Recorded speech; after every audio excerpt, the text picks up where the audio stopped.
નમસ્કાર. દિવસભરના તાજા સમાચારોમાં તમારું સ્વાગત છે. તમારી સાથે હું છું પિનલગીરી ગોસ્વામી. સમાચારો વિસ્તારથી જાણીએ એ પહેલા મહત્વના સમાચારો ઉપર એક નજર. મિત્રો, આજની વિડીયોમાં વાત થશે પોલીસ ભરતીની તૈયારી કરતા ઉમેદવારોને થશે ફાયદો. પૂર્વ ક્રિકેટર અઝરુદ્દીનને ઈડીનું સમન્સ. નેતન્યાહુએ કહ્યું છે કે આ સંપૂર્ણ વિજયનું વર્ષ હશે. ત્યારે વાત થશે એસબીઆઈ આ વર્ષે 600 નવી બ્રાન્ચો ખોલશે. મણિપુરમાં હિંસા, ગોળીબારમાં 3 લોકોના મોત. મહિલાઓ વિશે ધારાસભ્યના નિવેદનથી થયો છે વિવાદ. કોર્ટે કહ્યું છે કે લવ જેહાદ પાછળ વિદેશી ફંડિંગ અને દેશ માટે ખતરો છે. ત્યારે વાત થશે રોડ પર થૂંકતા લોકો માટે ગડકરીનો અનોખો ઉપાય. ત્યારે વાત થશે બેંગ્લોરના આકાશમાં અદ્ભુત અજાયબી જોવા મળી છે. હવે મિત્રો સમાચારો વિસ્તારથી. બેંગ્લોરમાં આકાશમાં રંગબેરંગી ધૂમકેતુ જોઈને લોકો આશ્ચર્યચકિત થઈ ગયા છે. ભારતીય વૈજ્ઞાનિકોએ તેને ધૂમકેતુ C 2023 A3 નામ આપ્યું છે. આ ઘટના બાદ તેના ફોટા અને વિડીયો સોશિયલ મીડિયામાં વાયરલ થઈ રહ્યા છે. આકાશમાં લીલા અને જાંબલી, સફેદ, લાલ અને બીજા અનેક રંગો દેખાતા હતા. આ ધૂમકેતુ ભારત પહેલા ચીનમાં જોવા મળ્યો હતો. ઘટના 29 તારીખની છે. આ ઘટના 75 વર્ષમાં એક વખત જોવા મળતી હોય છે. મિત્રો, અન્ય મહત્વના સમાચારની વાત કરીએ તો રોડ પર થૂંકતા લોકો માટે ગડકરીનો અનોખો ઉપાય. સ્વચ્છ ભારતના 10 વર્ષ પૂરા થવા પર નાગપુરમાં આયોજિત એક કાર્યક્રમમાં નીતિન ગડકરીએ કહ્યું કે આપણા દેશમાં લોકો બહુ ચાલાક છે. ભારતમાં તેઓ રસ્તા પર કચરો ફેંકે છે. આ જ લોકો વિદેશમાં જઈને સુધરી જાય છે. ત્યાં ગમે તેમ કચરો નથી ફેંકતા. ગુટખા અને પાન મસાલા ખાતા લોકો રોડ પર થૂકે છે, જેનાથી ગંદકી અને બીજાને પરેશાની થાય છે. આવા લોકોના ફોટો ખેંચીને બીજા દિવસે ન્યૂઝપેપરમાં છાપવા જોઈએ.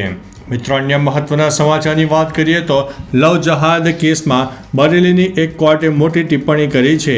કોર્ટે કહ્યું છે કે લવ જેહાદ પાછળ વિદેશી ફંડિંગ હોઈ શકે છે.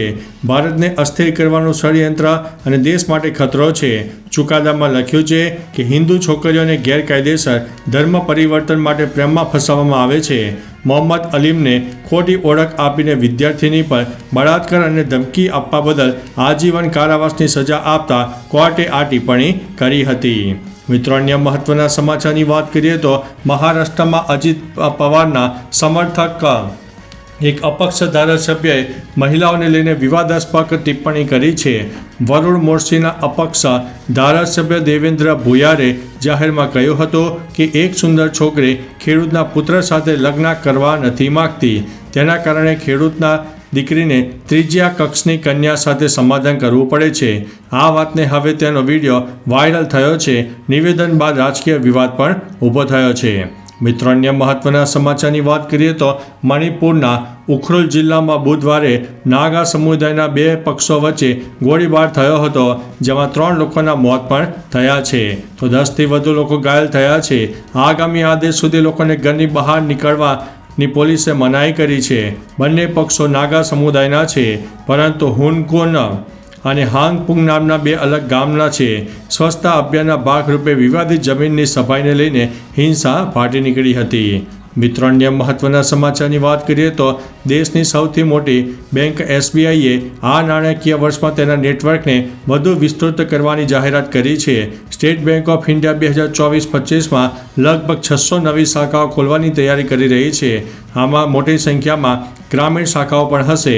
એસબીઆઈએ ગયા વર્ષમાં 137 શાખાઓ ખોલી હતી, જેમાંથી 59 ગ્રામ્ય વિસ્તારોમાં હતી. એસબીઆઈએ દેશના દરેક ગ્રાહક સુધી પહોંચવાની યોજના બનાવી છે. મિત્રો, અન્ય મહત્વના સમાચારની વાત કરીએ તો પીએમ નેતન્યાહુએ ઇઝરાયલના નવા વર્ષ નિમિત્તે ઇઝરાયલના લોકોને શુભેચ્છા પાઠવી હતી. નેતન્યાહુએ કહ્યું છે કે આ સંપૂર્ણ વિજયનું વર્ષ હશે. ઉલ્લેખનીય છે કે ઈરાને મંગળવારે ઇઝરાયલ પર અનેક મિસાઇલો છોડી હતી. ઈરાને તેને હિઝબુલ્લાના ચીફ હસન નસરાલ્લા અને હમાસ ચીફ ઇસ્માઇલ હનીયાહની હત્યાનો બદલો પણ ગણાવ્યો હતો. મિત્રો, અન્ય મહત્વના સમાચારની વાત કરીએ તો ઈડીએ પૂર્વ ભારતીય ક્રિકેટર મોહમ્મદ અઝરુદ્દીનને સમન્સ જારી કર્યું છે. તપાસ એજન્સીએ તેમને પૂછપરછ માટે બોલાવ્યા હતા. કહેવામાં આવી રહ્યું છે કે તેને હૈદરાબાદ ક્રિકેટ એસોસિએશનના 20 કરોડ રૂપિયાના ફંડના દુરુપયોગ સાથે સંબંધિત એક કેસમાં સમન્સ મોકલવામાં આવ્યું છે. મિત્રો, અન્ય મહત્વના સમાચારની વાત કરીએ તો જામનગર પોલીસ હેડક્વાર્ટર ખાતે આવેલ ગાર્ડન પોલીસની તૈયારી કરતા યુવાનો માટે ખુલ્લો મૂકવામાં આવ્યો છે.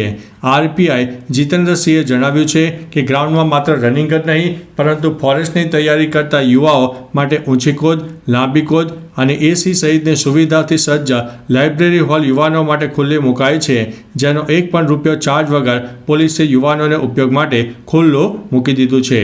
તો ચાલો મિત્રો, ફરીથી દેશ અને દુનિયાના સુપરફાસ્ટ સમાચાર લઈને મળતા રહીશો. ત્યાં સુધી અમને રજા આપશો. નમસ્તે.